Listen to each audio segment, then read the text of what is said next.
करूँ।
इतना गैप करते हैं लड़के, उसके बाद कहेंगे सर समझ नहीं आया ये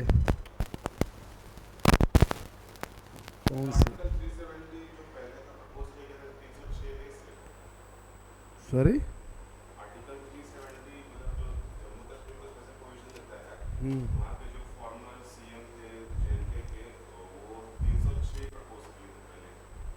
ये सब चलता रहता है, जो है उस पर ध्यान दीजिए ना।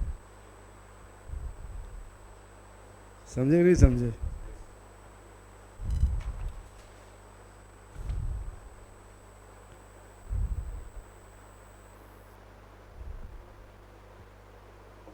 हम लोग सिटीजनशिप डिस्कस कर रहे थे ना,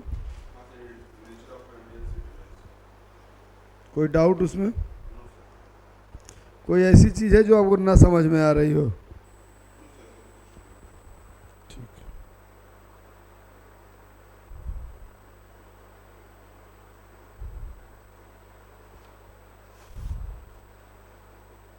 ऐसी कोई बात नहीं ना है?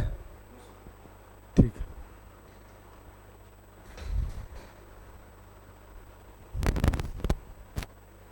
इसको लगा देना पर्दा को।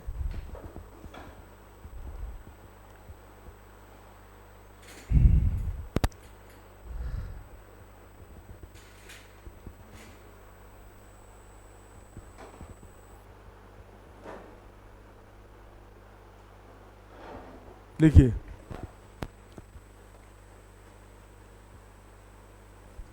single citizenship means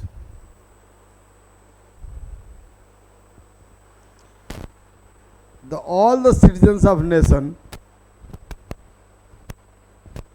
all the citizen of nation, citizen of one country,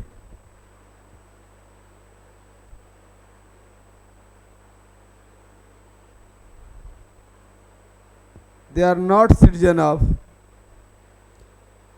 any state or province.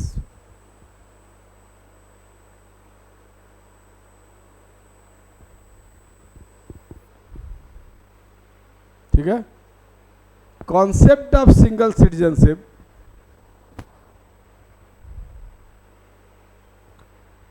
Popular in unitary countries where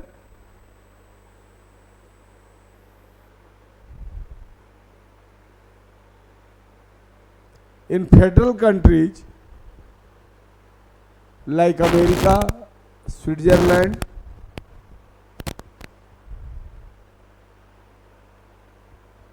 dual citizenship.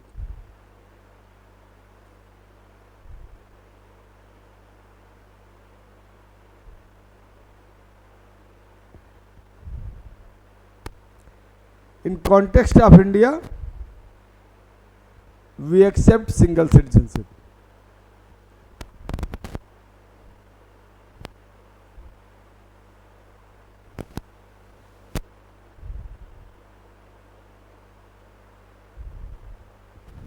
ठीक है? अब आइए exceptions of single citizenship. Exceptions of single citizenship.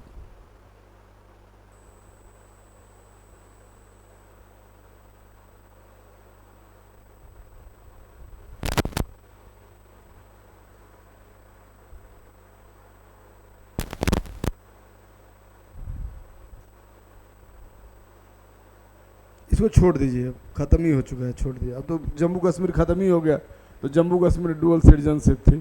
ठीक है, तो note कर लीजिए। और इंडिया का भी सिटीजनशिप था, नोट कर लिया। Till 2019 J&K state assembly authorise for following things.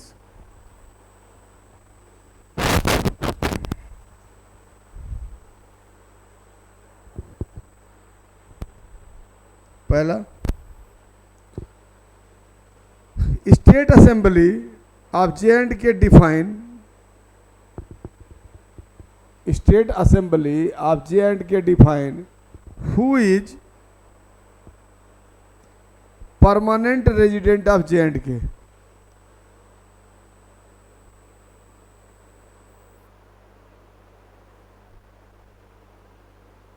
दूसरा permanent resident of J&K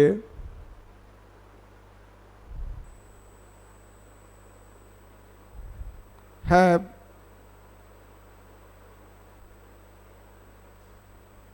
permanent resident of J&K have special privilege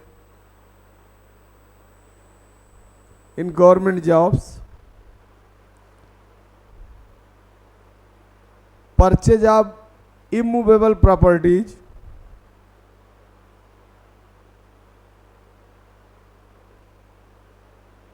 etc.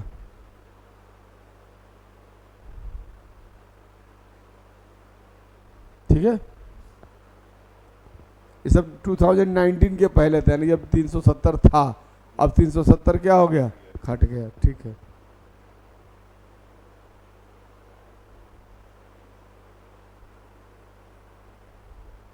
Heading है citizenship based on descent not on birth place.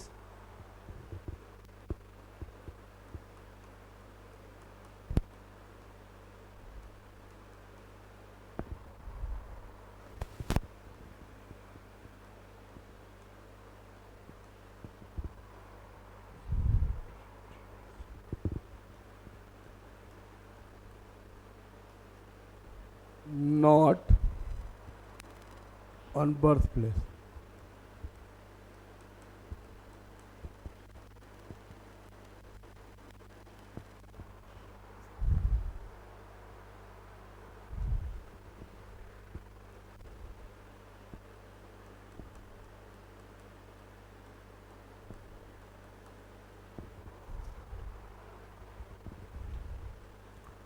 Citizenship से दो तरह के concept जुड़े हुए हैं। ठीक है, नोट करिए, जस सिंग्यूनिस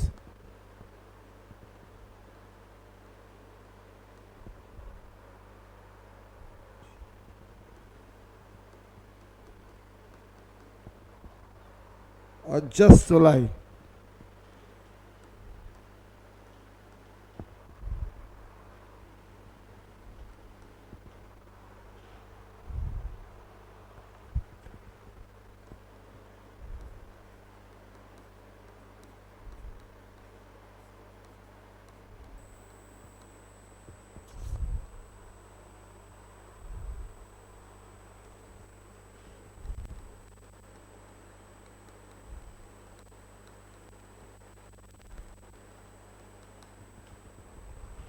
right of blood, right of soil.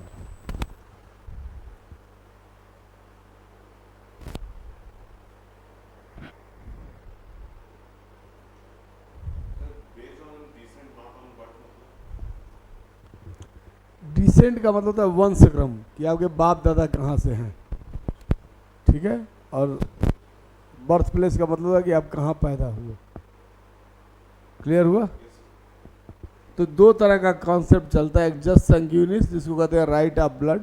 जैसे मान लीजिए कि आपके माँ बाप भारत से हैं, अब आप दुनिया में कहीं भी पैदा हो, आपको कहाँ की सिटीजनशिप मिलेगी, भारत की। और जस्ट सोलाई का मतलब होता है जहाँ पैदा हो गए वहाँ की सिटीजनशिप मिल गई, बर्थ प्लेस। कोई डाउट दोनों में? ठीक है, नोट करिए।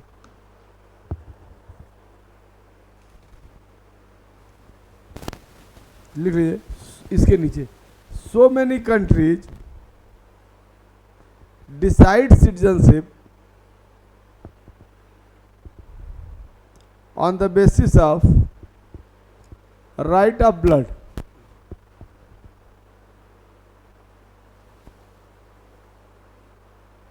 Means the children of citizens of country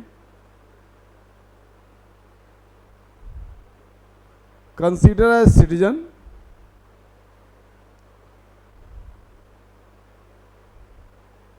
maybe they born anywhere.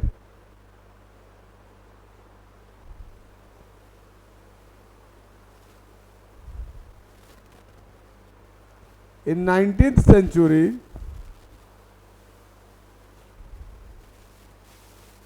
Germany in 19th century, Germany was great supporter of this.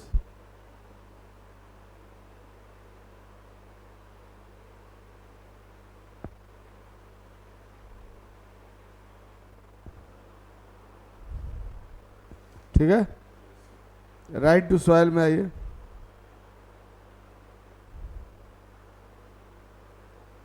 In this concept, citizenship decide on the basis of right to soil या birthplace. Citizenship decide on the basis of birthplace.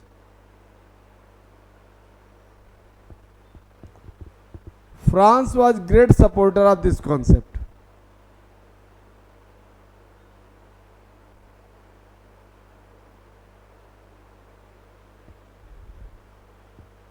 This concept popular in America in these days.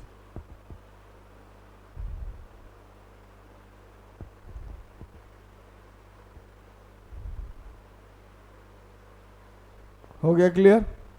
कोई doubt? ठीक है. There is two concept of citizenship, jus sanguinis and jus soli. Jus sanguinis right of blood, यानी कि decent के base पे citizenship granted, and जस soli right of soil यानी कि बर्थ प्लेस के बेसिक पे सिटीजनशिप ग्रांटेड. इसका जो सपोर्टर हो जाएगा वो जर्मनी, और इसका जो सपोर्टर हो जाएगा वो फ्रांस. यहां तक कोई डाउट नहीं ना है? ठीक है, पैराग्राफ चेंज करके लिखिए. इन आ रहा है पैराग्राफ चेंज करिए. In present time maximum countries use mixture of both the principles या both the concept.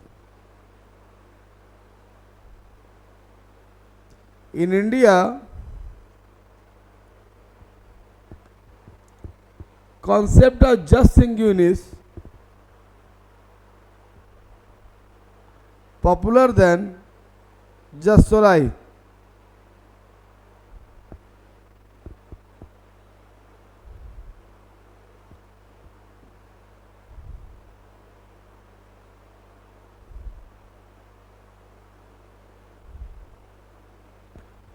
From 1950 to 1987, any child born in India, Indian citizenship granted. From 1950 to 1987, any child born in India, citizenship of India granted.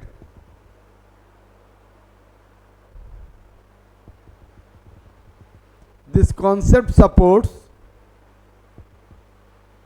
this practice support concept of jus soli.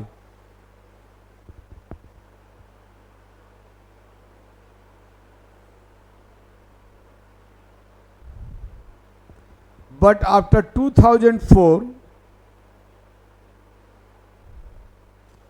only those children get citizenship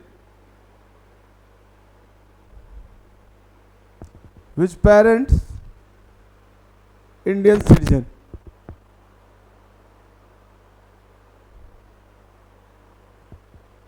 This system very much near to concept of jus sanguinis.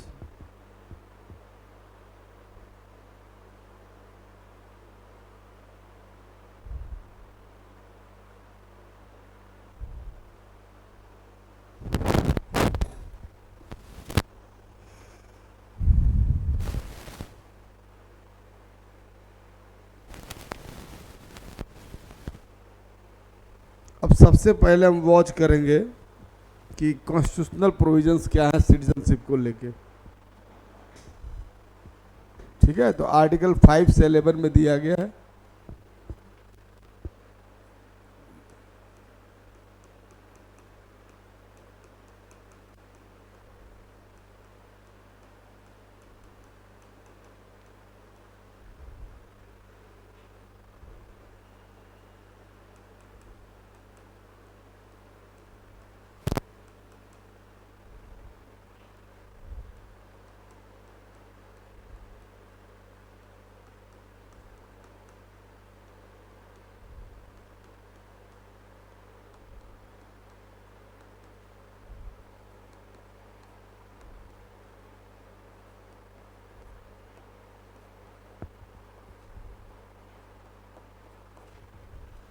ठीक है, इतने articles को हम देखेंगे। और देखो constitution में जो है वो बड़ा टेढ़ा मेढ़ा दिया है, इसको समझने के लिए हम थोड़ा इजी पैटर्न लगाएंगे। केवल आर्टिकल हमको अंडरस्टैंडिंग को याद करना है। क्लियर हुआ? तो सबसे पहले शुरू करते हैं, आर्टिकल क्या है।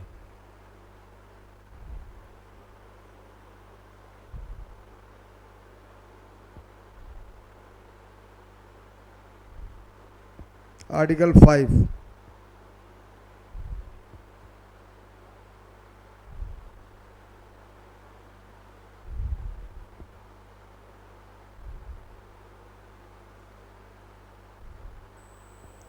citizenship at the commencement of the constitution।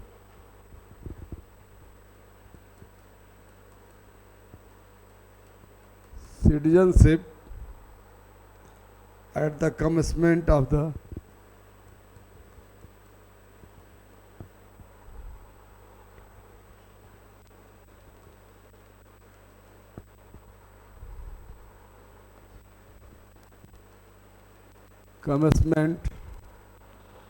constitution।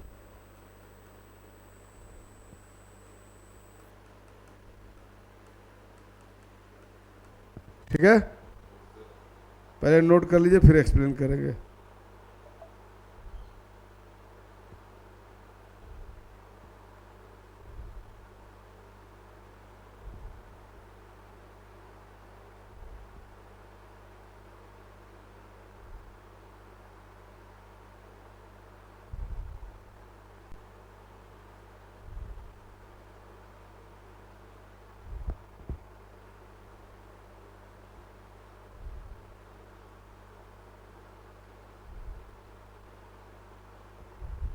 क्या खुल जा रहा है?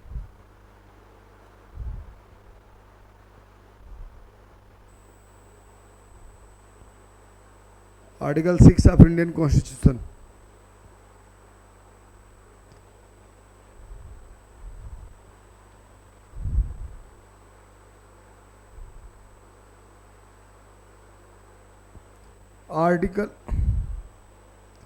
Article 6 of Indian constitution.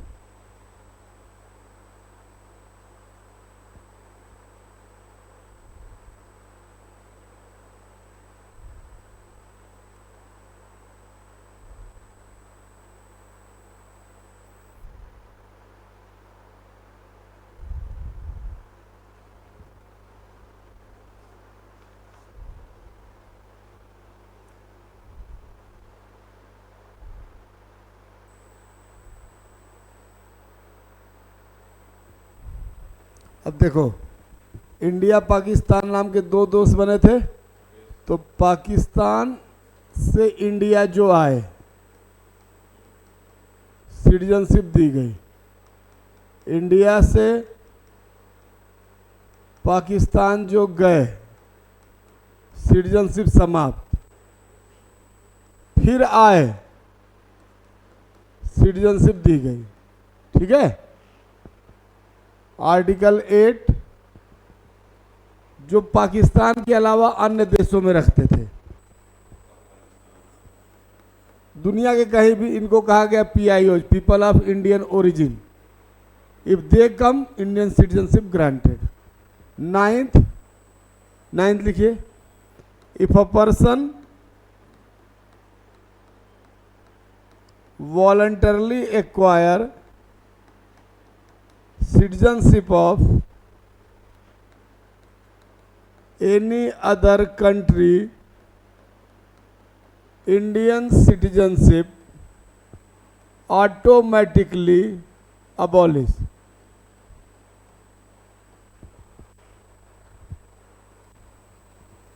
ठीक है,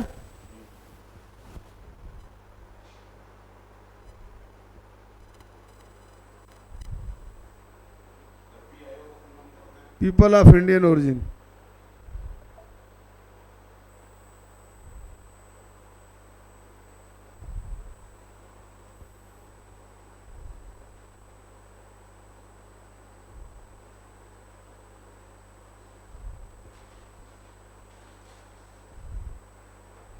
हो गया?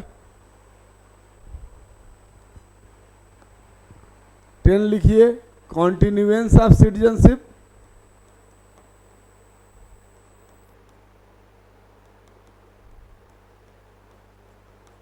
और 11th लिख लिए, parliament can make law on the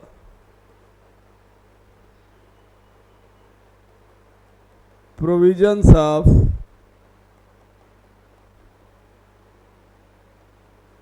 citizenship।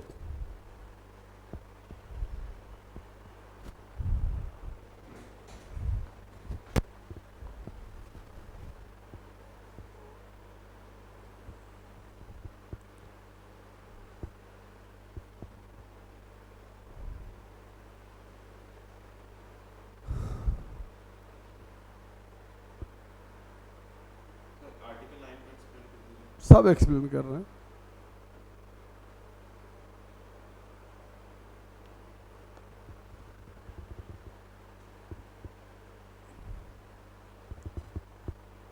देखो, आर्टिकल 5 है citizenship on the commencement of constitution. जो लोग भी इंडिया में थे उनको सिटीजनशिप ग्रांट कर दी। संविधान जैसे लागू हुआ और वो डेट थी 26 नवंबर 1949। आपको प्रियम्बल में लिखवाए हुए हैं कि some provisions accepted immediately, 4 provisions. Clear हो गया? तो सबको दे दी गई सिटीजनशिप। अब हमको ये भी याद है कि इंडिया और पाक नाम के 2 देश बने थे, तो जो पाकिस्तान से आए इंडिया में उनको सिटीजनशिप, इसके रूल रेगुलेशन बने, किसी को 6 महीने में, किसी को 2 साल में, 5 साल में दिया गया, लेकिन दे दिया गया। हमको यहाँ याद करना है। 6 क्या है, जो इंडिया से पाक गए उनका कैंसिल हो गया, बाद में गए फिर वापस लौट के आए, फिर दिया गया। यहाँ तक क्लियर? 5, 6, 7 क्लियर? कोई डाउट तो नहीं है? 8th जो है वो जुड़ा हुआ है पाकिस्तान के अलावा और जिन देशों में जो भारतीय थे। जैसे सोचो गांधी अफ्रीका गए थे केस लड़ने, किनका? भारतीयों का। तो इसका मतलब कि उस टाइम पे इतने भारतीय थे जो गांधी जैसा वकील हायर कर सकते थे। मेरी बात समझ में आ रही है? तो इस तरह से जितने भी देशों में भारतीय थे, अगर उनके बच्चे या वो लौटे तो कुछ शर्तों के तहत उनको नागरिकता दी गई। इसको लिख लो सही तरीके से, आर्टिकल 8 लिख लो। मान लीजिए कोई अभी अमेरिका का सिटीजनशिप लिया हो, वापस आना चाहता है, तो आर्टिकल 8 के तहत मिल जाएगा उसको वापस? देखा जाएगा, अभी बताएंगे। 3 तरह का स्टेटस चलता है, PRI, NRI और OCI। तो किस में सेटल्ड होगा, उसकी कंडीशंस है, ऐसे मन मर्जी से नहीं होता। Article 8 of Indian constitution.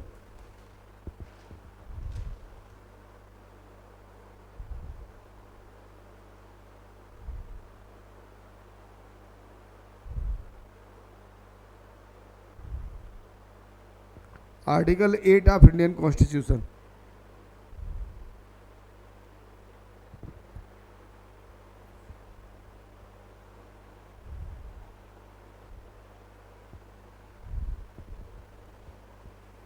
क्या हो गया इसको यार?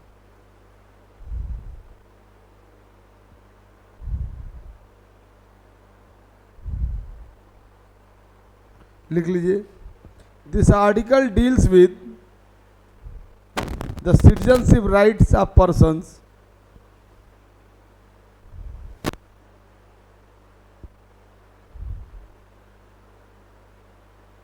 of Indian origin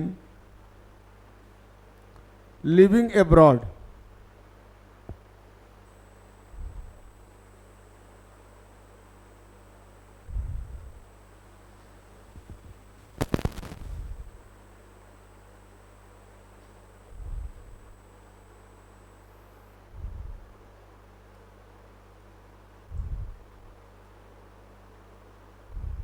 हो गया। 9th ये कह रहा है कि मान लो तुम हो, तुम गए ऑस्ट्रेलिया, तुमको अच्छा लगने लगा, तुमने वॉलंटरली ऑस्ट्रेलिया की सिटीजनशिप के लिए अप्लाई किया और रूल रेगुलेशन के तहत आपको सिटीजनशिप 2-4 साल में मिल गई। तो India is supporter of single citizenship. तो जैसे ही आपने वहाँ सिटीजनशिप एक्वायर की, आपकी इंडियन सिटीजनशिप क्या होगी? फिनिश हो जाएगी, अबॉलिश हो जाएगी। स्वेच्छापूर्वक अगर आप भारत की नागरिकता, किसी अन्य देश की नागरिकता लेते, भारतीय नागरिकता समाप्त हो जाएगी। 10वां है सिटीजनशिप का बने रहना। और 11th है, तो सिटीजनशिप में बहुत कुछ क्लियर हो नहीं रहा है। तो 11th में पार्लियामेंट को पावर दिया गया है कि पार्लियामेंट इसके लिए लॉ मेकिंग करेगी, कि parliament can make law on the provisions of citizenship, की सिटीजनशिप के लिए क्या चीज़ें इम्प्लीमेंट की जाए। 10th है कॉन्टिन्यूएंस ऑफ सिटीजनशिप, नागरिकता का बने रहना। जैसे आपको कैपिटल पनिशमेंट, डेथ सेंटेंस दिया जा सकता है, लेकिन क्या आप जो बोनाफाइड सिटीजन है, बाय बॉर्न सिटीजन है, उनकी सिटीजनशिप आप खत्म कर सकते हैं? नहीं कर सकते हैं।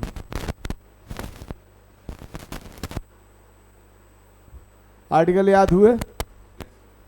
कौन कौन से हैं? 5 क्या है? On the commencement of constitution, जैसे ही संविधान की शुरुआत हुई, कमेंसमेंट का मतलब था आरंभ, तो सबको नागरिकता एक साथ दे दी गई जो भी लोग भारत में थे। 6 क्या है? अब इंडिया पाक पे 2 आर्टिकल है। Those he came from Pak to India get citizenship, those who went from India to Pak citizenship finish, but if they return citizenship granted. 8th क्या है? 8वां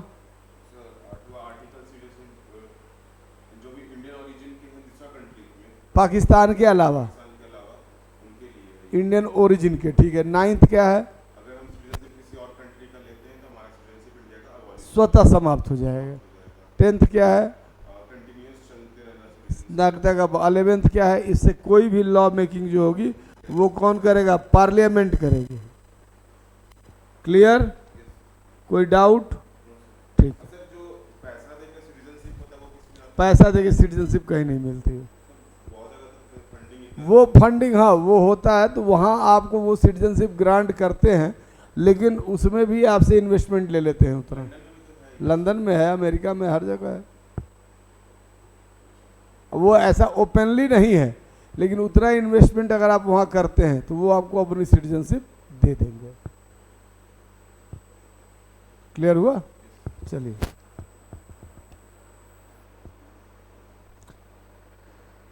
the citizenship act 1955।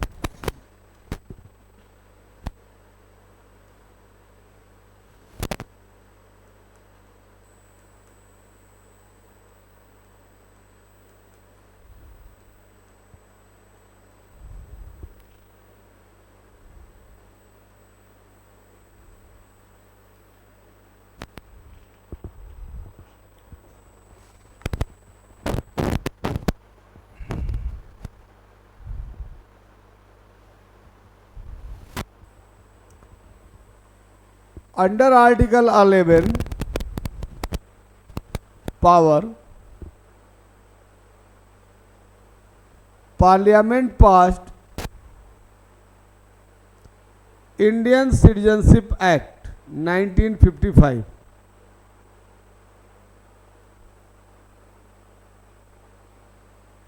This act provides provisions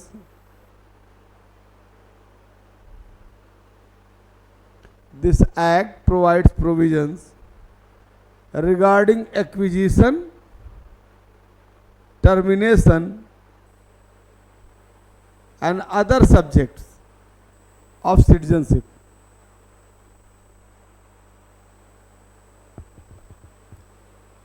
From 1955 to 2005,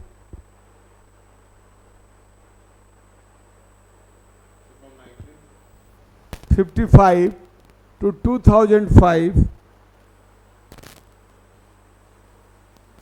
this act amended 8 times.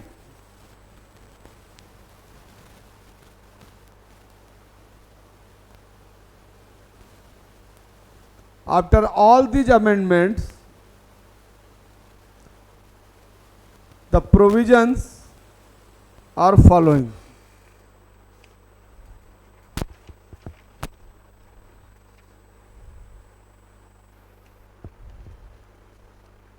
पहले के acquisition of citizenship,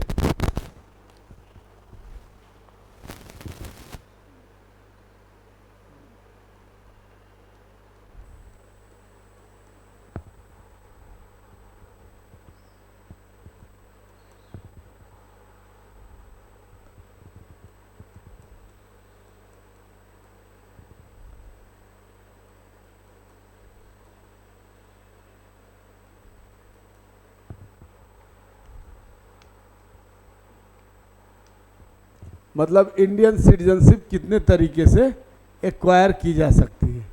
ठीक है, note करिए acquisition of citizenship में citizenship by birth,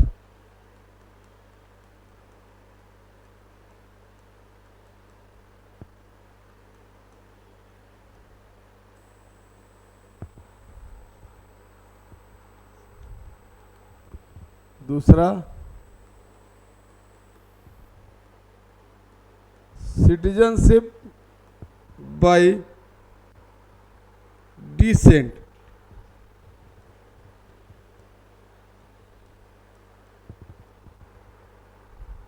third citizenship by registration,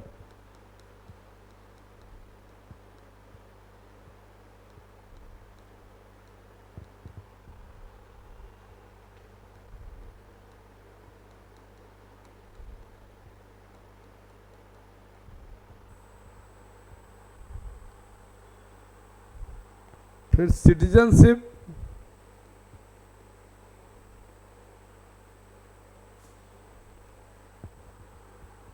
through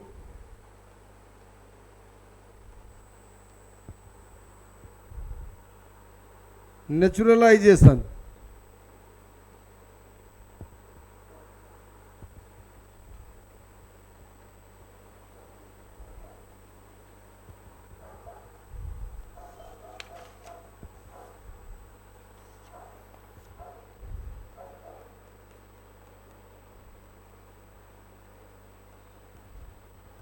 फिर citizenship by incorporation of territory,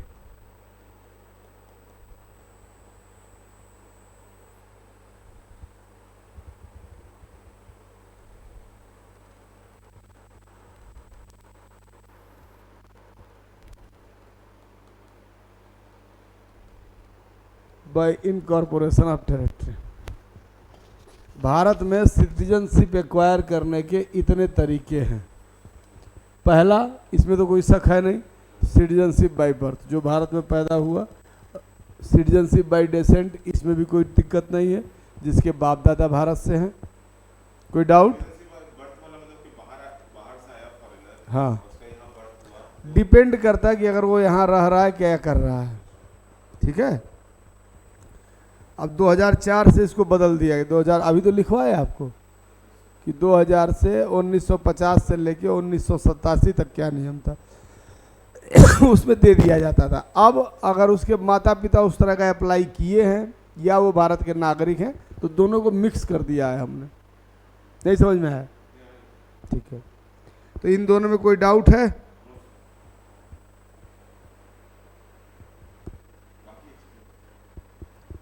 अब आइए citizenship by registration की। कोई आगे भारत की नागरिकता मांगता है कि हमको नागरिकता दी जाए, विदेश का कोई नागरिक, लेकिन इसमें एक शर्त है, लिख लीजिए सिटीजनशिप बाय रजिस्ट्रेशन के आगे। A person who apply for citizenship, he is living in India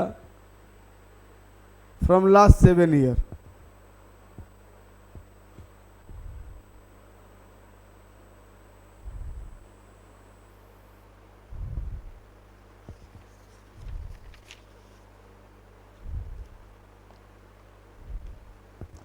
अब सिटीजनशिप बाय थ्रू नेचुरलाइजेशन क्या है? किसी ने अप्लाई नहीं किया बट भारत में रहते रहते हमारे जैसा ही हो गया है, जैसे मदर टेरेसा, नाम सुने हैं? निर्मल सदन। मदर टेरेसा अल्बानिया की थी, यहाँ आके लेप्रोसी पेशेंट की बहुत सर्विस की, बहुत सेवा की, अपनी संस्था वगैरह बना ली, उनको नोबेल प्राइज भी मिला है। तो धीरे धीरे उनको सिटीजनशिप नेचुरलाइजेशन की रहते रहते हमारे जैसे हो गए। क्लियर हो गया? फिर है citizenship by incorporation of territory. अगर कोई नया क्षेत्र भारत में मिलाया जाता है तो वहाँ जो लोग रहते हैं उनके लोगों को नागरिकता देना। ठीक है, जैसे गोवा, दमन दीव, दादर नगर हवेली सब हम लोग पढ़ रहे हैं ना, तो सबको सिटीजनशिप दी गई ना। क्लियर हो गया? कोई डाउट किसी में हो तो पूछ लीजिए। कोई डाउट तो नहीं है? ठीक, चलिए। Termination of citizenship.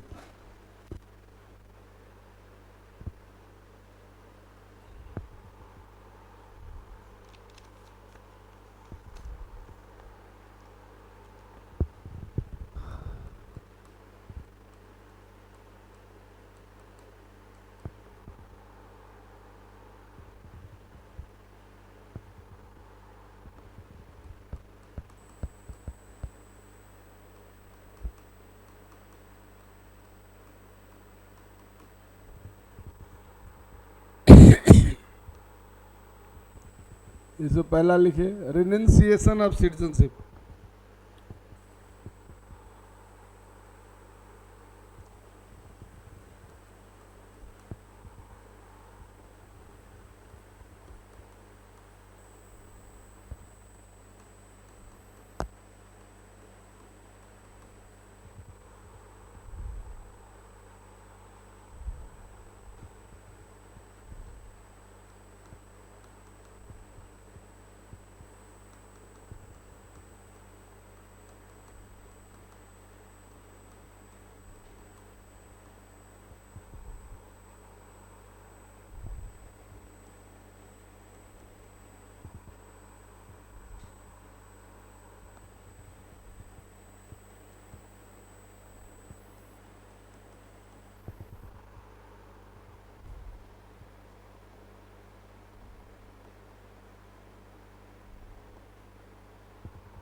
नोट कर लीजिए पहले।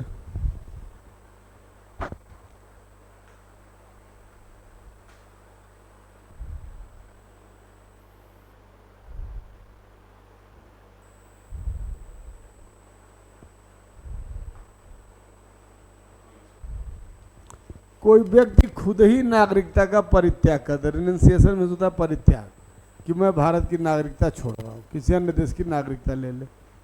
कोई डाउट? दूसरा, टर्मिनेशन ऑफ सिटीजनशिप, जिसको नेचुरलाइजेशन या रजिस्ट्रेशन के बेस पे सिटीजनशिप दी गई है, अगर उसने कोई गलत डॉक्यूमेंट प्रोड्यूस करके सिटीजनशिप लिया है, जैसे 7 ईयर का बताया अभी, लेकिन वो 3 साल ही रहा, कागज बनवा लिए उसने, बाद में पता चला कि नहीं तो 3 साल ही है, तो क्या होगा? वो टर्मिनेट कर दी जाएगी। डिप्राइवेशन, ऑब्वियस सी बात हो, तो डिसीजन लेने पे है कि कोर्ट क्या, सरकार क्या डिसीजन लेती है। डिप्राइवेशन ऑफ सिटीजनशिप, इसमें से हटा दिया जाएगा, आपको डिप्राइव कर दिया जाएगा। डिप्राइवेशन, वंचित किया जाना, लिखिए वंचित किया जाना।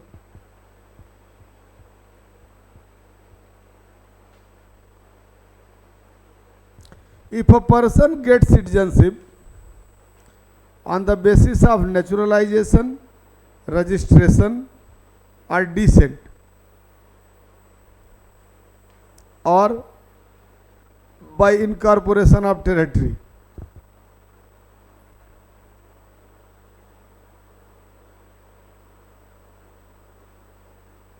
but he is not good for public good,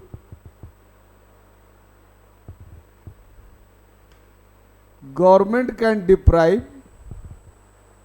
his citizenship.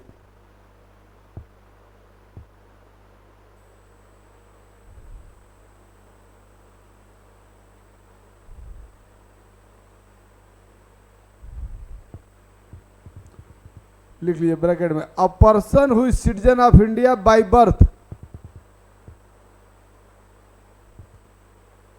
Can not deprive from his citizenship.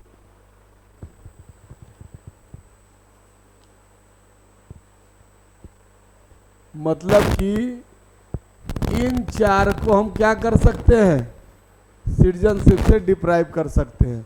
By birth वाले का डिप्राइवेशन नहीं हो सकता है।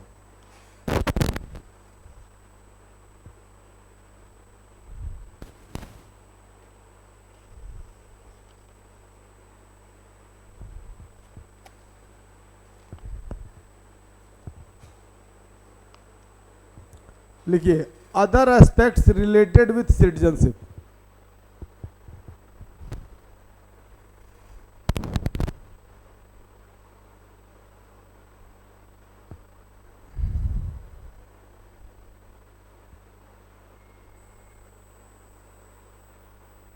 इसमें पहला पॉइंट बनाइए, difference between by birth citizenship and citizenship on other ground, difference between by birth citizenship and citizenship on other ground.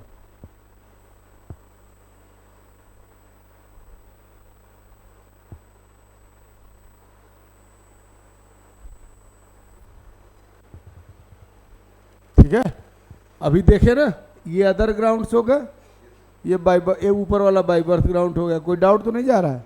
तो दोनों में क्या डिफरेंस है? तो एक डिफरेंस तो क्लियर हो गया, इन चार के बेस पे डिप्राइवेशन हो सकता है, बाय बर्थ वाले का डिप्राइवेशन नहीं हो सकता है। आगे लिख लीजिए, some country provide equal right to all citizens.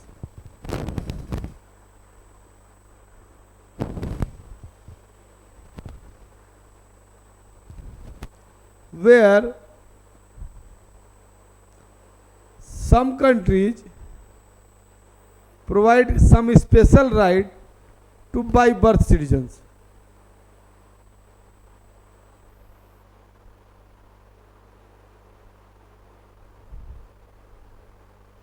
Regarding India, the Constitution of India does not create any differences.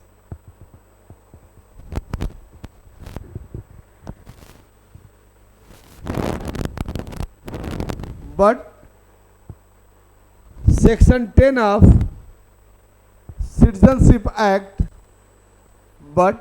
Section 10 of Citizenship Act 1955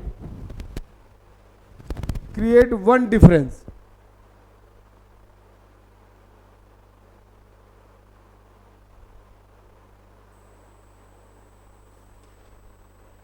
According to this section,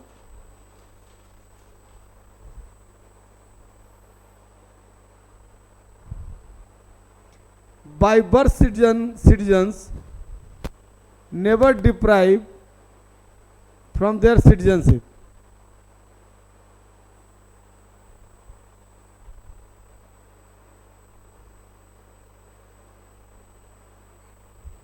On other ground, citizenship can deprive.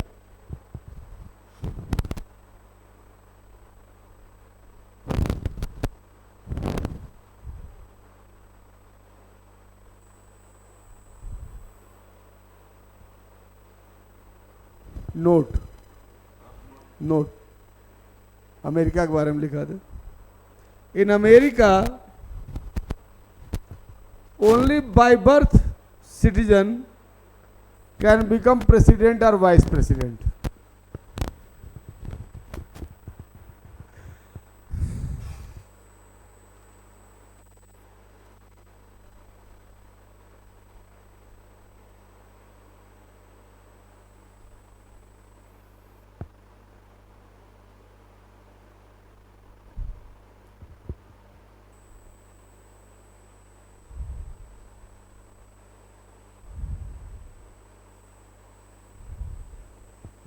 दूसरा लिखिए, a child born on aeroplane और ship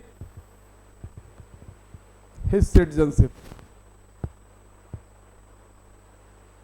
अगर कोई बच्चा पानी की जहाज या एरोप्लेन में पैदा हो जाए तो कहाँ का सिटीजन मानेंगे?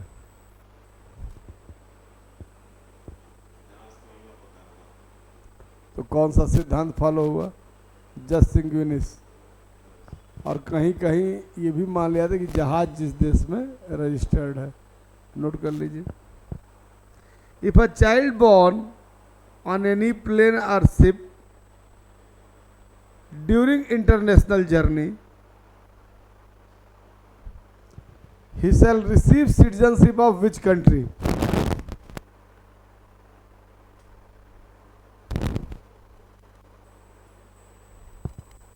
The most common law that ship or aeroplane registered in which country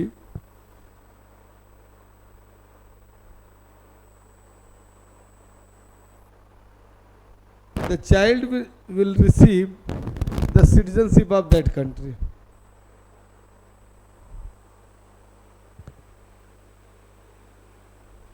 the child will receive citizenship of that country. This concept in favor of jus soli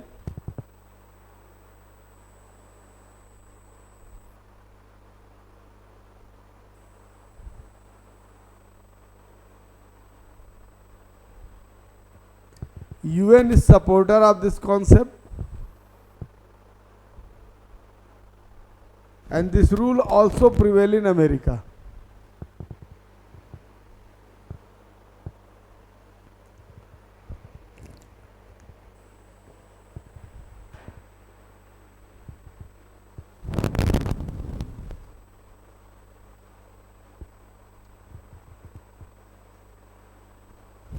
And register है जिस कंट्री से ये जहाँ जा रहा है, register है, मान लीजिए इंडिया से रजिस्टर है और वो जा रहा है अमेरिका, तो तो इंडिया ऑब्वियस सी बात है इंडिया माना जाएगा. ठीक है. And just vice versa, the countries who follower of concept of jus sanguinis, and just vice versa, the countries who follower of jus sanguinis, concept of jus sanguinis, they decide citizenship of child on the basis of citizenship of parent.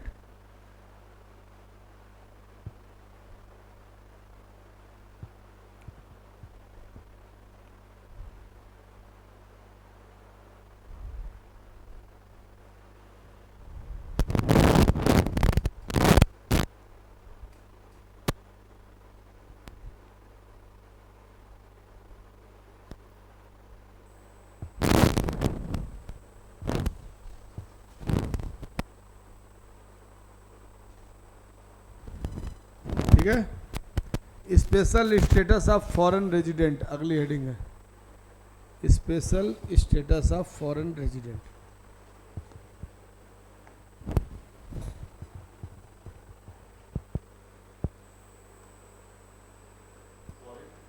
Resident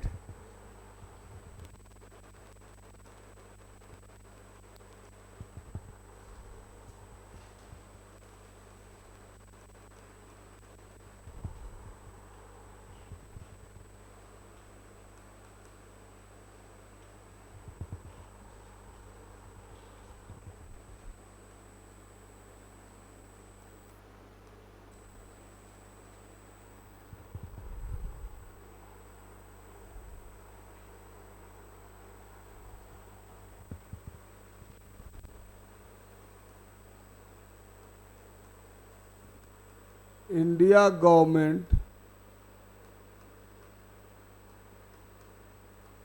grants 3 status.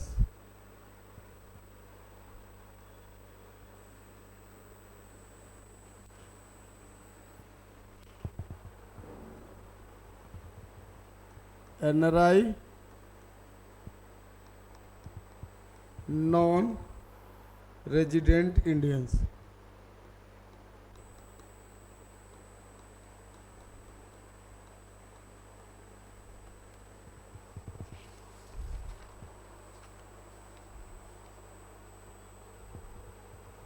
PIO,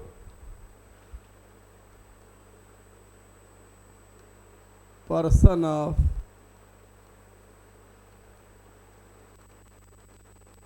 Indian origin.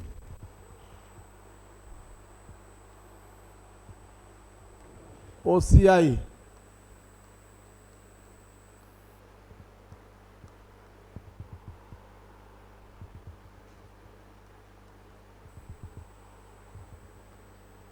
overseas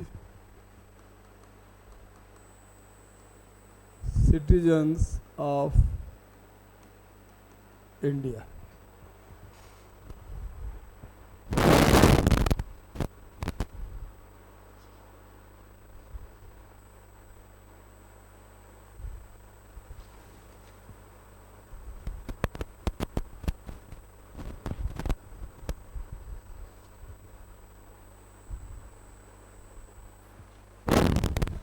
ठीक है।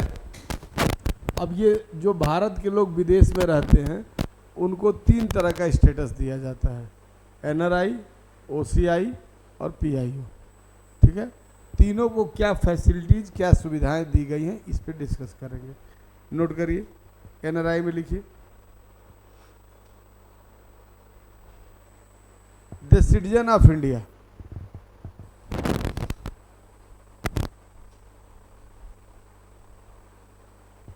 and they having Indian passport, but due to economic reason they live in abroad.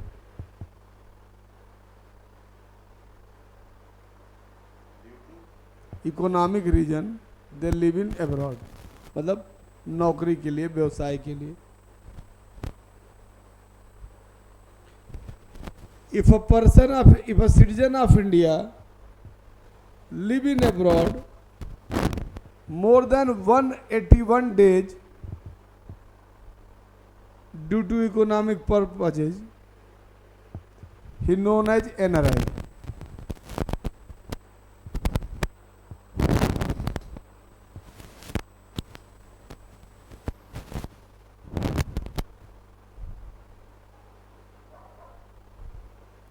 The officers of India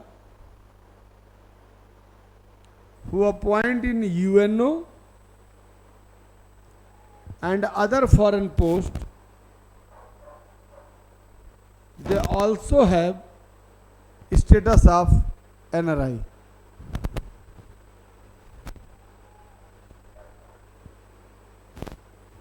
clear हो गया?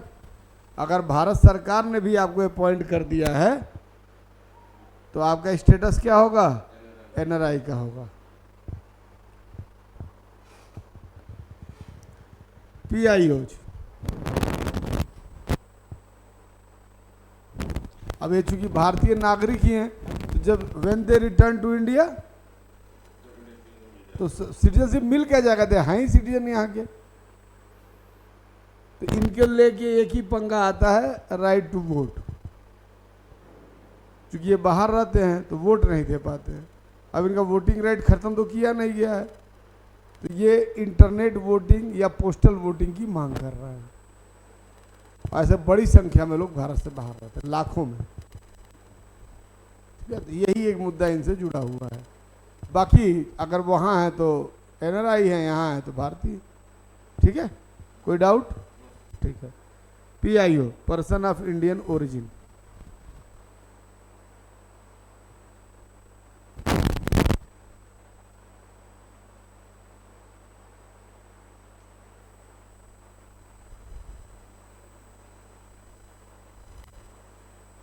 They don't citizen of India. They are not citizen of India.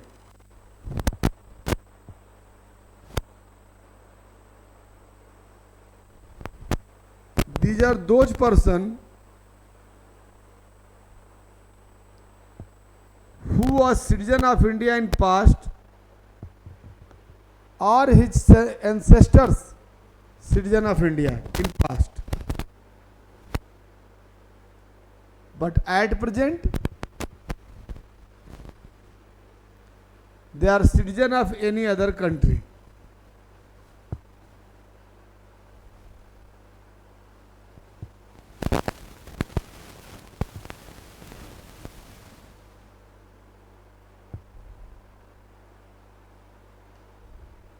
Clear हो गया? According to rules, those persons who had Indian passport in past or their parents or grandparents resident of India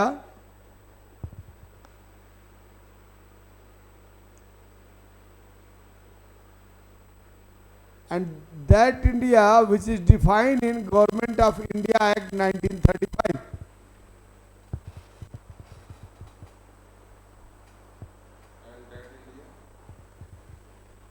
That India defined in Government of India Act 1935.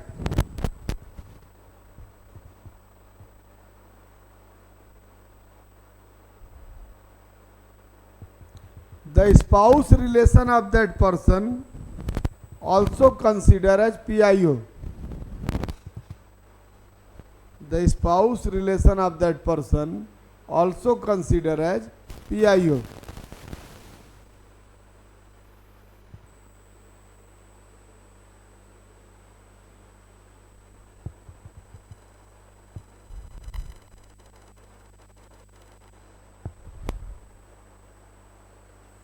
The person of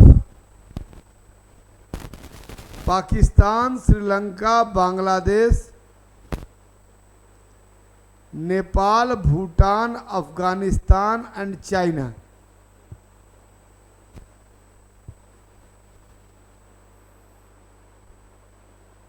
cannot consider as PIO.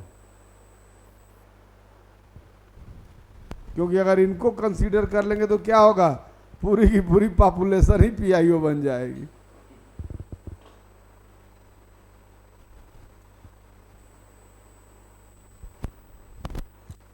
India government issue PIO card since 2002 and provide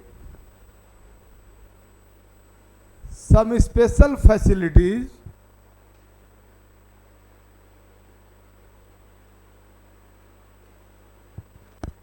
to PIO card holders.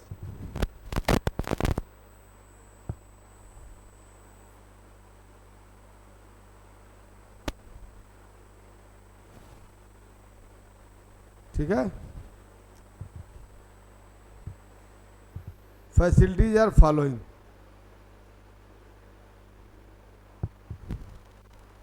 पहला, card holders can come India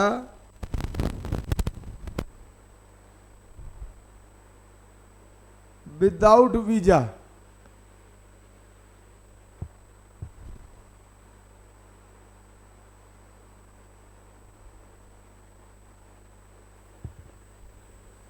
ठीक है. दूसरा, no requirement FRRO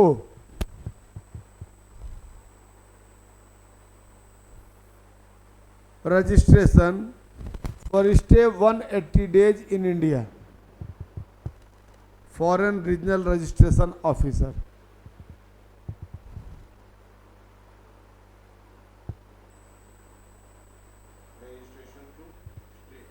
To stay 180 days in India.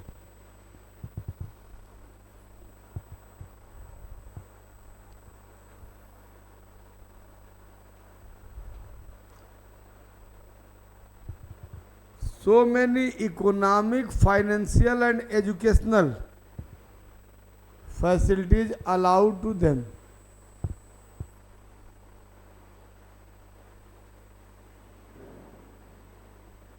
But they cannot purchase agricultural land.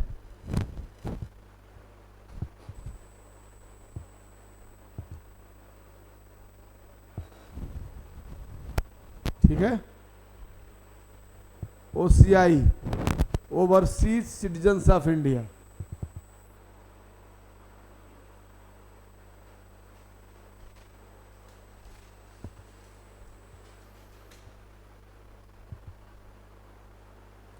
This is a special status.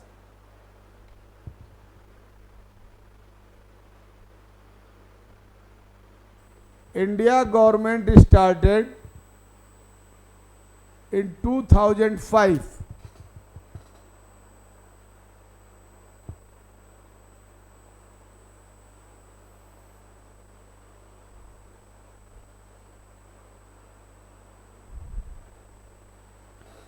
Provision related to this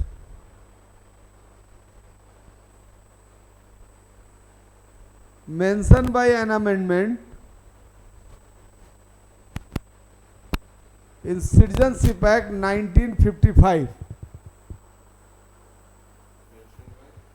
An amendment in Citizenship Act 1955.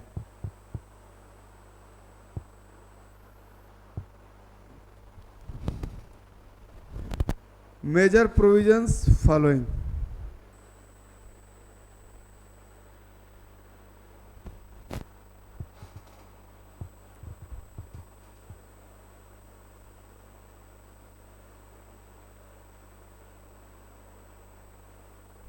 पहला, any person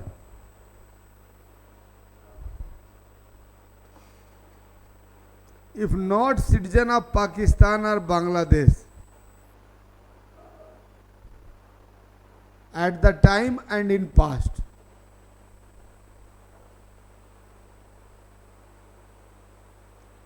he will eligible to become OCI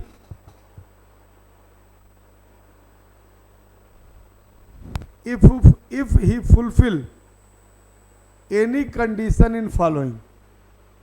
If he fulfill any condition in following.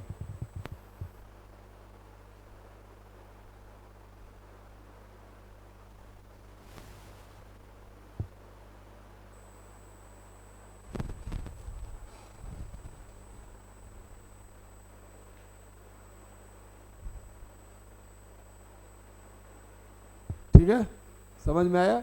पहला शर्त क्या आ गया? पाकिस्तान और बांग्लादेश का नागरिक नहीं होना चाहिए, तो प्रेजेंट में न तो पास्ट में। मतलब इस लिस्ट में, निगेटिव लिस्ट में 2 कंट्री है, क्योंकि बांग्लादेश भी क्या है? पूर्वी पाकिस्तान रहा है। ठीक है, अब नोट करिए।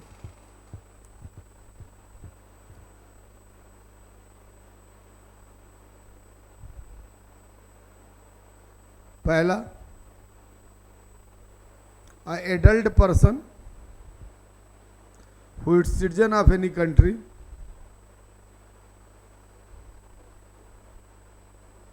but on the implementation of Indian Constitution, on the time of implementation of Indian Constitution or after that he was Indian citizen.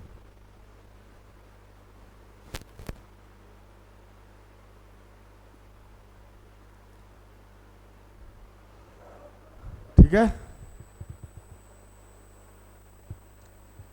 और अथवा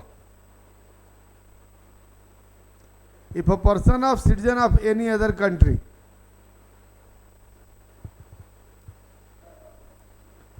but he was eligible to become Indian citizen on commencement of Constitution of India.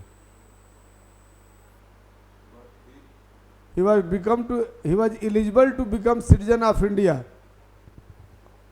on commencement of Constitution of India.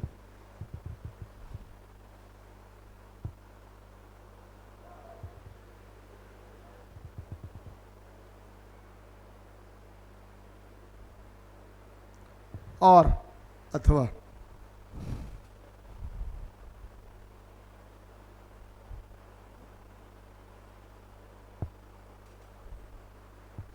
if a person is citizen of any other country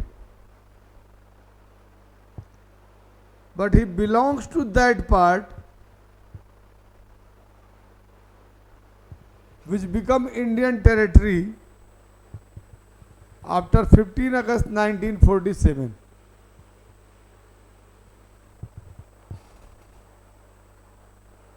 If a person is citizen of any other country but he belongs to that part which become Indian territory after 15 August 1947.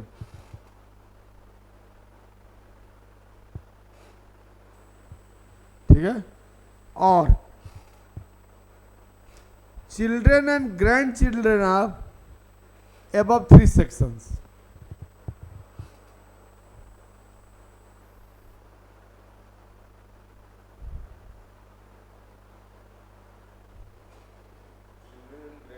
Grandchildren of above 3 sections. मतलब इनके बच्चे या इनके नाती। अब ये लोग तो मर ही गए होंगे, कितना जिएंगे? 100 साल के आसपास पहुंच रहा है। 75 इधर हो गए हम लोग, 47 जोड़े तो 78, और वयस्क का मतलब 18 साल का होना चाहिए, तो कितना जिएंगे? ठीक है? लिख लीजिए, नोट करके note. These facilities not allowed to spouse. PIO में क्या था, स्पाउस को दिया गया है, इसमें क्या किए हैं, स्पाउस को नहीं दिए हैं।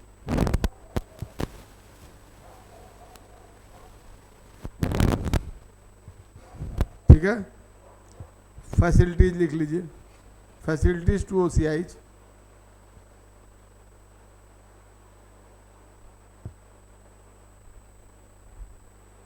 Multipurpose lifelong visa issue by government.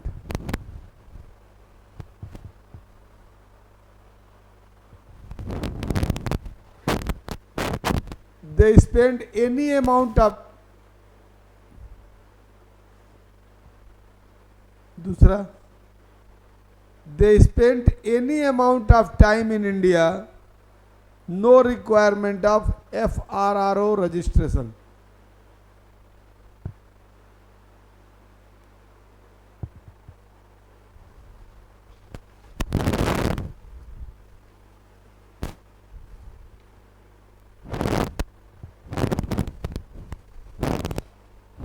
They enjoy all economic, financial and educational facilities except one. They enjoy all economic, financial and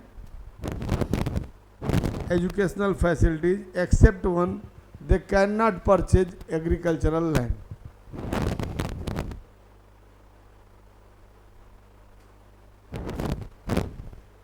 They don't have political rights.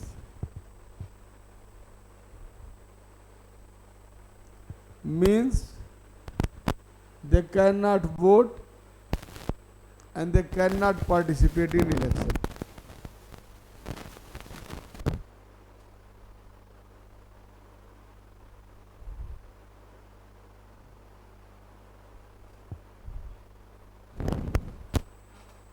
Current status heading बना लीजिए। इन 2011 India government merge PIO and OCI card, मतलब दोनों facility बराबर कर दी। 2011 India government merge PIO and OCI card.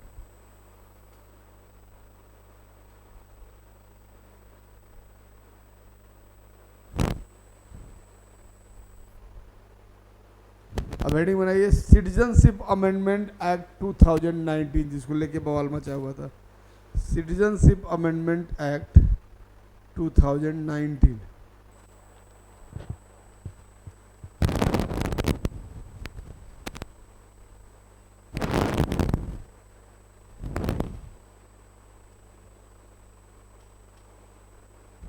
According to this amendment,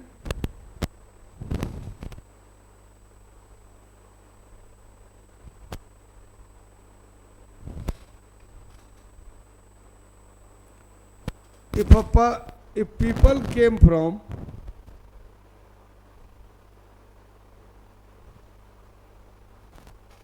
Afghanistan, Bangladesh and Pakistan to India and belongs to Hindu, Sikh, Baudd and belongs to Hindu, Sikh, Baudd, Jain, Parsi and Christian community.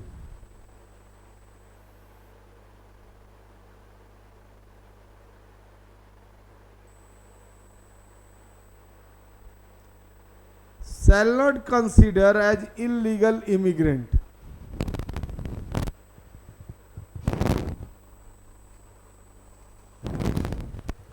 If they came India before 31st December 2014, if they came India before 31st December 2014,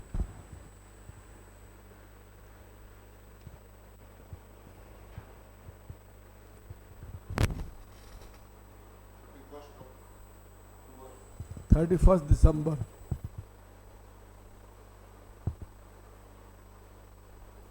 अब clear हो गया?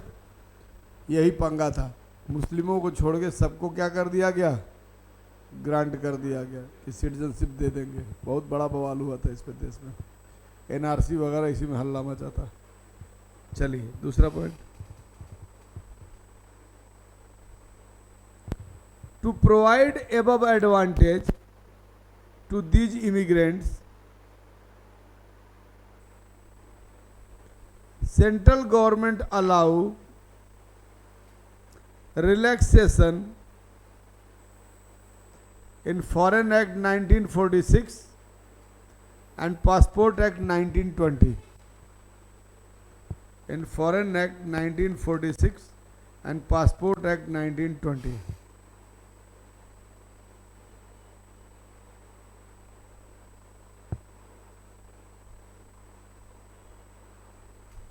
अगला point,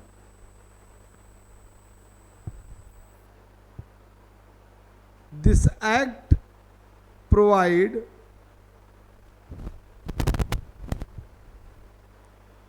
permission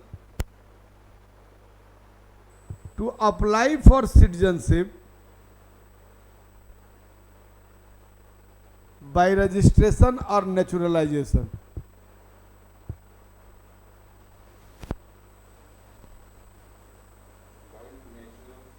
By registration and naturalization.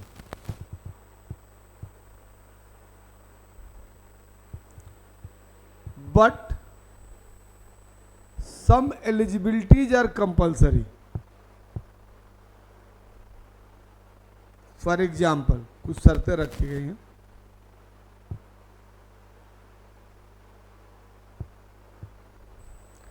Applicant is living in India from last 1 year.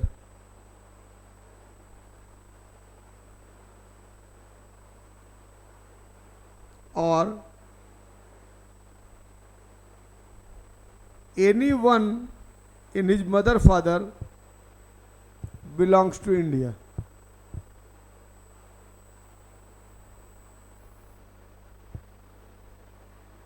Then he can apply for citizenship through registration.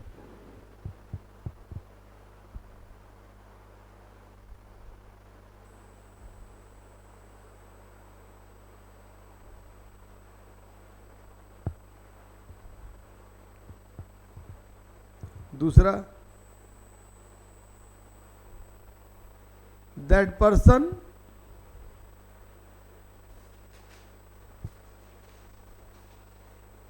is in central government job and live in India since 11 years.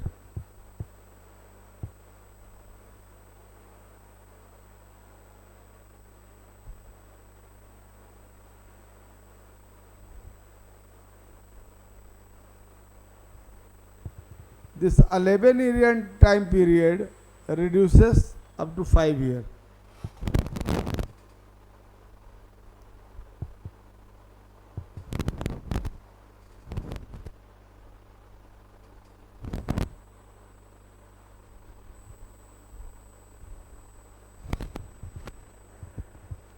Note: these provisions shall not implement on tribal areas of 6th schedule.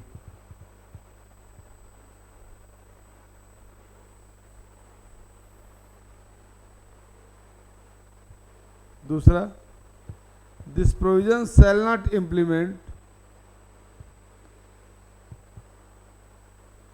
in areas of inner line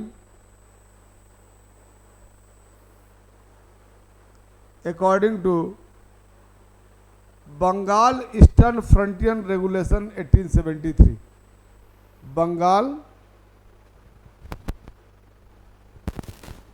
Eastern Frontier Regulation 1873.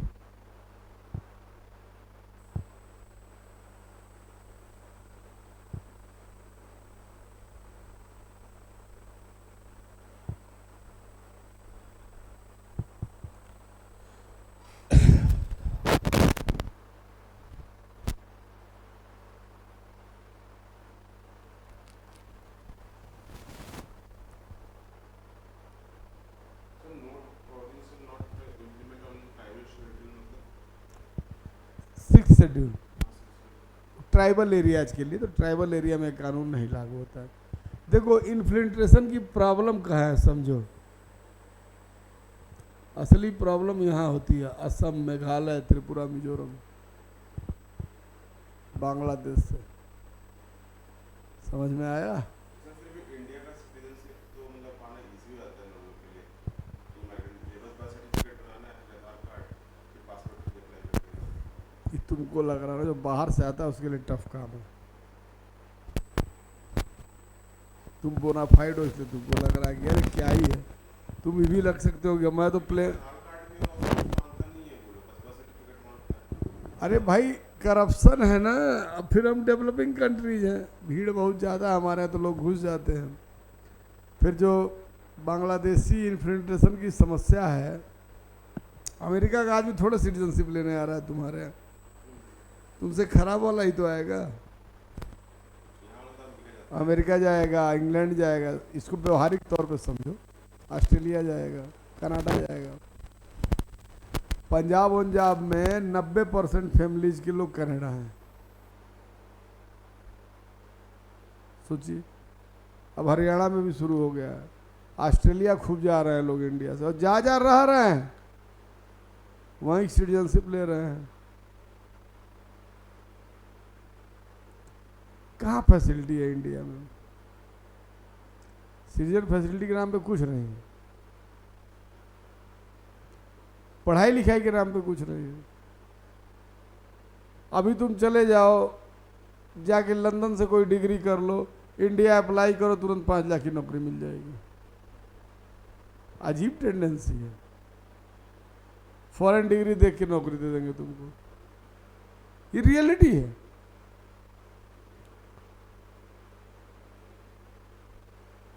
क्या करोगे? वहाँ $1500 unemployment veg है। ये देखते हो ना, कभी तुम जाओगे जैसे कि इंडिया में गोवा चले जाओ, पुष्कर चले जाओ, यहाँ बहुत से अमेरिकी आग पड़े, अरे वहाँ के गरीब लोग हैं, स्टूडेंट हैं, अब उनको मिलता है $1500। कितना हो गया? 80 से गुणा कर दो,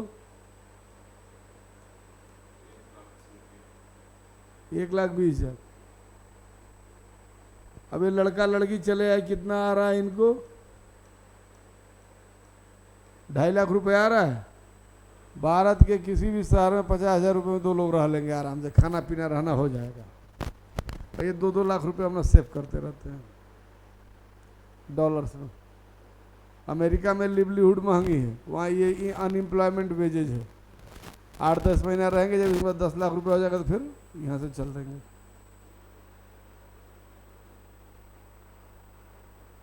समझ में आ रहा है? अब एक काम करिए, सिटीजनशिप हो गई आपकी खत्म, ठीक है? अब आपको काम क्या है कि अब तक जितना हुआ है उतना रिवाइज करिए। अब मुझे बताइए कहाँ क्या 10 मिनट बचा है, नया चैप्टर शुरू करने से मतलब है नहीं, बच्चे भी कम आए हैं आज, आप अकेले हैं, तो फंडामेंटल राइट कल से शुरू करेंगे, लेकिन अभी सारा आप रिवाइज करिए। अब मुझे बताइए कि कौन सी लाइन ऐसी है जो आपको नहीं समझ में आई है, तो वो चीज़ मैं आपको क्लियर करा दूँ, ठीक है? Each and everything without any hesitation, जो आप पूछना चाहते हो इमीडिएट पूछ लीजिए।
कौन है?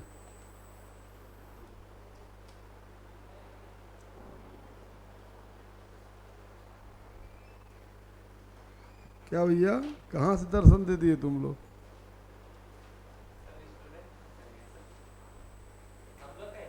नहीं, तुम लोगों का नहीं है। तुम लोग क्लास 10:30 बजे से मैसेज। हाँ,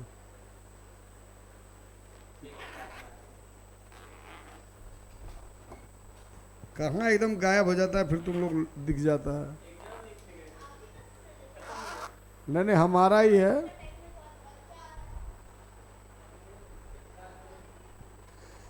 कोई भी पॉइंट जो आप समझना चाहते हो, जो आपका छूट गया हो,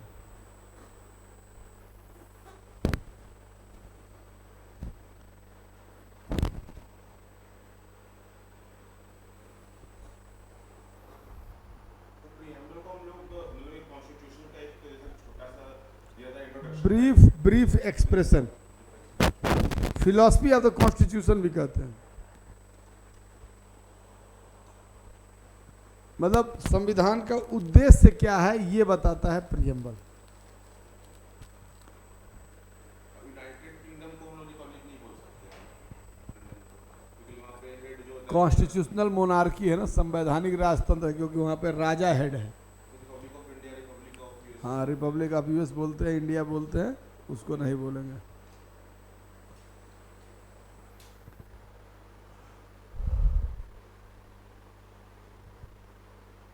आर्टिकल 370 कौन से अमेंडमेंट के तहत लाया गया था? आर्टिकल 370 कॉन्स्टिट्यूशन मेकिंग के टाइम ही रख दिया गया था।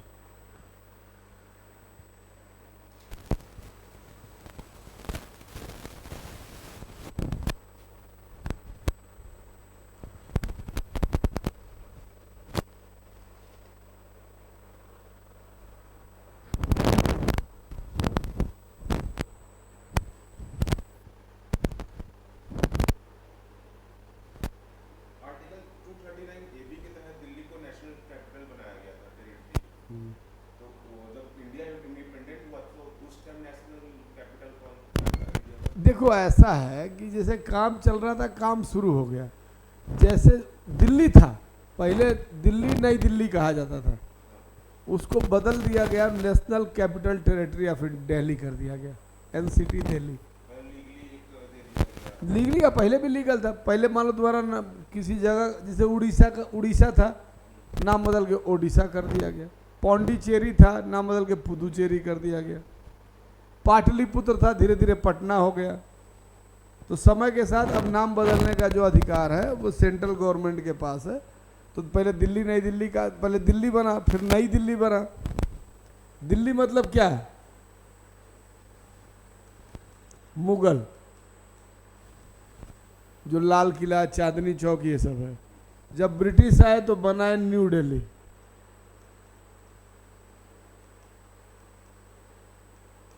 जहाँ पे पूरा तुम्हारा सेटअप मिलता है, इंडिया गेट, वायसरी मल्हाल, जिसको प्रेसिडेंट हाउस ये सब कहते हैं, संसद भवन, ये सब जो बना ये न्यू दिल्ली में बना। उसी के, अरे ये दिल्ली है, इसी किनारे न्यू दिल्ली। जैसे शहर विकसित होता है, हाँ, जो एम्बेसी में, तो उसको न्यू दिल्ली कहा गया। ठीक है। अब ये कन्फ्यूजन था ना, तो कैपिटल जो थी इंडिया की वो न्यू दिल्ली थी, दिल्ली नहीं थी। इसको बाद में 69 में जब अमेंडमेंट हुआ तो इसको एनसीटी दिल्ली कर दिया गया, नेशनल कैपिटल टेरिटरी दिल्ली। समझ में आ गया?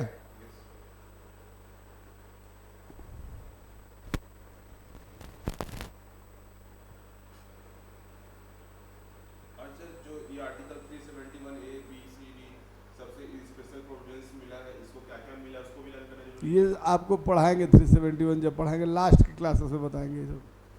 ये टेम्पोररी प्रोविजन है, कभी भी हटाए जा सकते हैं, लेकिन है। अब देखो, हर राज्य की कुछ स्पेसिफिक प्रॉब्लम रहे। जैसे आर्टिकल 371 महाराष्ट्र और गुजरात के लिए। अब महाराष्ट्र गुजरात पहले एक में ही था, बाद में बांट के 2 किया गया। फिर महाराष्ट्र गुजरात में भी अलग अलग जियोग्राफी है। एक को मराठवाड़ा कहा गया, विदर्भ कहा गया, काठियावाड़ कहा गया। तो चेंजेज हैं नेचर में, प्रोडक्शन में, लिवलीहुड में। तो अलग अलग डेवलपमेंट बोर्ड बनाए गए। तो तो कुछ स्पेशल राइट देना पड़ा। किसी राज्य की कोई स्पेशल समस्या हो तो उसका स्पेशल निदान करना पड़ेगा ना, वही 371 है। जहाँ पे कुछ स्पेशल प्रॉब्लम है, क्या आपके झारखंड को नहीं है विशेष वो अनुसूचित राज्य का दर्जा है ट्राइबल पॉपुलेशन की वजह से? आप कहीं देखते हैं कहीं ऐसे कच्ची शराब बिकती है जैसे आपके झारखंड में बिकती है? जहाँ देखो वही हड़िया लेके बैठ जाते हैं। पॉसिबल है दिल्ली में, बेंगलोर में पॉसिबल है, वो यहाँ पॉसिबल है। यहाँ बाहर तो छोड़ो, रांची भी यहाँ नीचे उतरो यहाँ बैठ के बेच रहे हैं। क्यों? क्योंकि ट्राइबल स्टेट है, उस तरह का कल्चर है, उस तरह के रूल रेगुलेशन है। यही सब 371 में दिया गया है। ये लोग अंडर डेवलप लोग है ना, विकसित है नहीं, तो इनको भी मेन स्ट्रीम से जोड़ना है।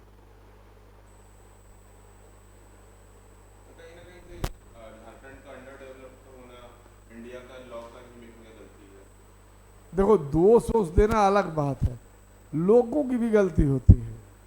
अगर इंडस्ट्री से यहाँ लगता तो खुद पे खुद होता, बट उस टाइम इंडस्ट्री लगा ही नहीं जब लगा। यार हम लोग गरीब देश हैं, पैसा नहीं है हम लोग पास।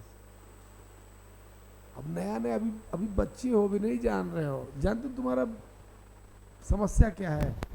कंपेयर किससे करते हो? अमेरिका से, लंदन से, ये पूरी दुनिया पे राज की है। तुमको कंपेयर करना है पाकिस्तान से, श्रीलंका से, मालदीव से, इनसे तो बेहतर ही हो।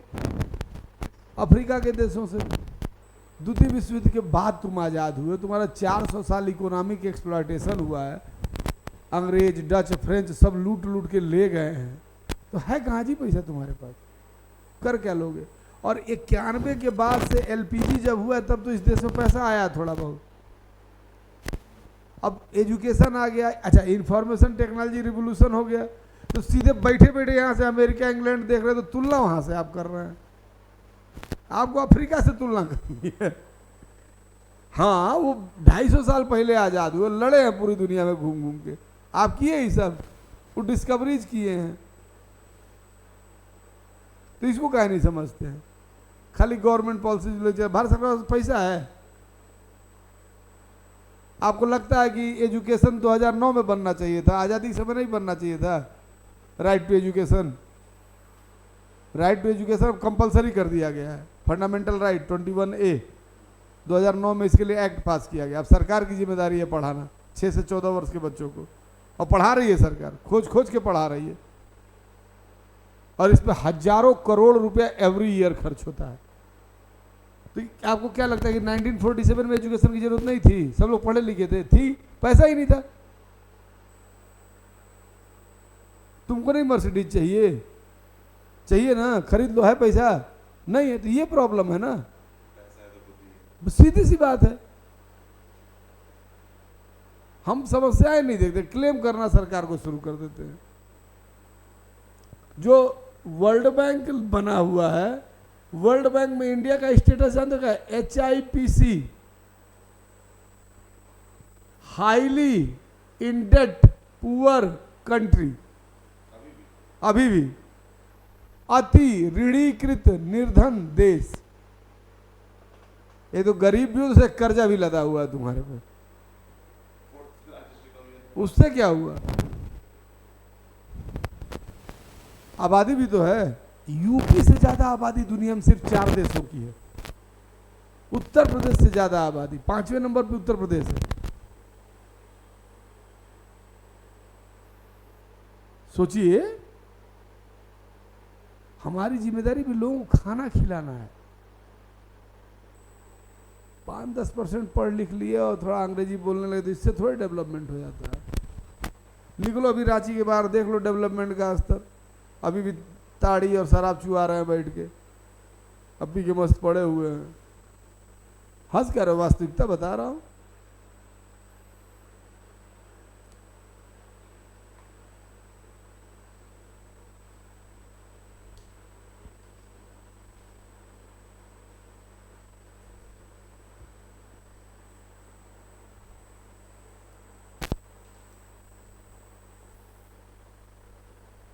बड़ी मतलब आपको रियल में चीज़ों की अंडरस्टैंडिंग बनानी पड़ेगी। खाली दोष देते नहीं तो एकांगी भी हो गया, सरकार ने कुछ नहीं किया। सरकार ने तो, पंजाब तो विकसित राज्य है केवल एग्रीकल्चर के बेस पे। कौन सी इंडस्ट्री है जी पंजाब में? कैसे विकसित है? और जबकि कश्मीर से ज़्यादा आतंकवाद रहा है पंजाब में। 90 तक पंजाब भारत का सबसे ज़्यादा आतंकवाद प्रभावित राज्य रहा है। अभी पढ़ेंगे ऑपरेशन ब्लू स्टार वगैरह जो इंदिरा गांधी ने कराया, उसी की वजह से उनका एसेसिनेशन हुआ। हाँ, गोल्डन टेम्पल पे। अब वो पंजाब केवल कृषि के बेस पे पूरे देश में विकसित राज्य बन के खड़ा है। तो लोगों की भी क्षमता होती है। इसमें जो आपके 60-65% ट्राइबल पीपल है, उनकी सोच नहीं है उस तरह की। वो खुश हैं अपना ताड़ी पी के मस्त पड़े हुए हैं, वो मेन स्ट्रीम में नहीं है। उनको भी हम धीरे धीरे एजुकेट कर रहे हैं, सिखा रहे हैं। आई बात समझ में? तो ऐसे चलती है व्यवस्था।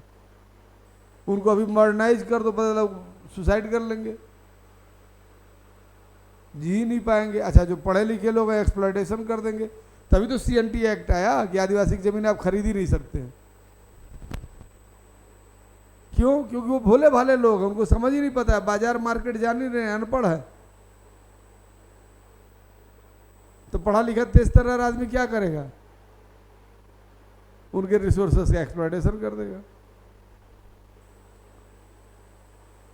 अभी क्या झुग्गी झोपड़ी बना के पड़े हुए हैं।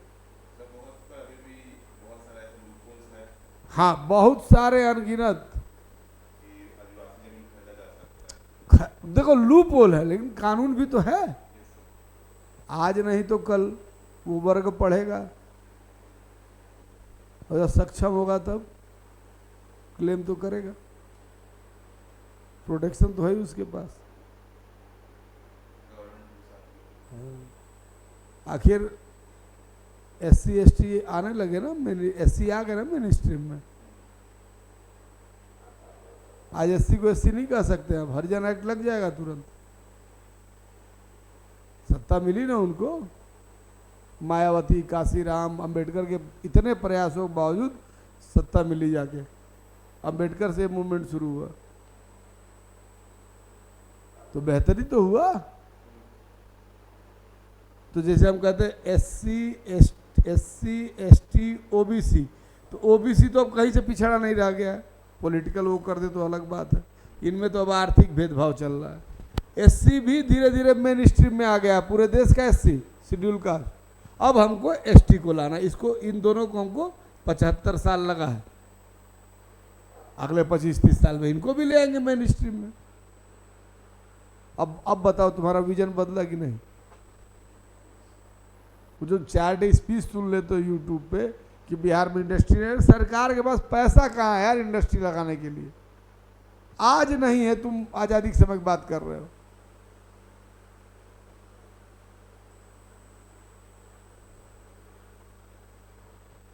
तुम टीवी में देख के खुश हो,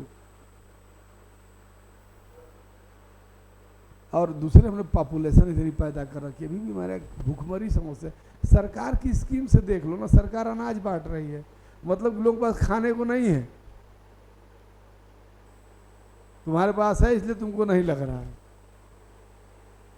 इनके पास है वो ठीक है, लेकिन फिर भी उस वर्ग को तो मिल रहा है जिनके पास नहीं है। क्या आप अपने गवर्नमेंट की स्कीम्स देख लीजिए, आपको प्रॉब्लम समझ में आ जाएगी।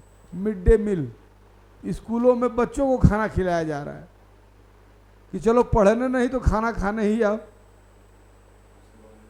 उसके बहाने पढ़ लो थोड़ी देर। यूनिवर्सल वैक्सीनेशन, हर बच्चे को पैदा होने से लेके और 2-3 साल तक 5 साल तक जो मेडिकेशन चलता है फ्री में लगा रही है सरकार। एक बच्चे को 20-25 हज़ार रुपये खर्च आता है, मतलब दवा भी नहीं है लोगों के पास। नीचे वाले की बात कर रहा हूँ, और मध्यम वर्ग भी उसी में है। समझ में आया? फिर अनाज बांट रही है सरकार, यानी कि अनाज नहीं है लोगों के पास, खाने के लिए नहीं है। फिर मकान बनवा रही है सरकार, यही तो आपकी सरकार की स्कीम है। अभी आपका ऐड चल रहा है जहाँ शौच वहाँ शौचालय, तो मतलब हमको अभी टॉयलेट बनाने की भी हैसियत नहीं हुई हमारे। अभी आपके यहाँ मूवी बनी टॉयलेट एक प्रेम कथा, दिल्ली NCR की कहानी दिखाया है। वो सच घटना है, नंदगांव की घटना है, 100 किलोमीटर है दिल्ली से।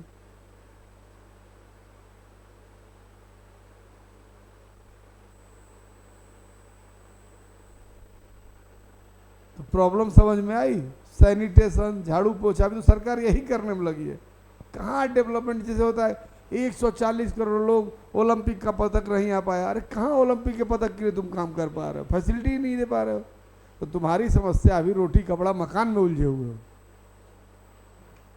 फिर एक्सप्लोजन ऑफ पॉपुलेशन हो गया, जनसंख्या विस्फोट। तो चीजों को भी समझना है आप। स्पोर्ट्स में हरियाणा वगैरह का अच्छा है, वो विकसित राज्य हो गए हैं तो सुविधा बढ़ रही है। वहाँ पे अगर आप डिस्ट्रिक्ट और स्टेट लेवल पे जीतते हैं तो पैसा और वो सब मिलता है। हाँ वही बात है, मिलता है मिलेगा, यहाँ भी आएगा टाइम। लेवल पे पैसा मिलता भी है तो सर खा जाते हैं। देखो सर, आएगा, सबका टाइम है, घबराइए मत। ठीक है, चलिए, समझ में आया? कहीं कोई डाउट? ठीक, जहाँ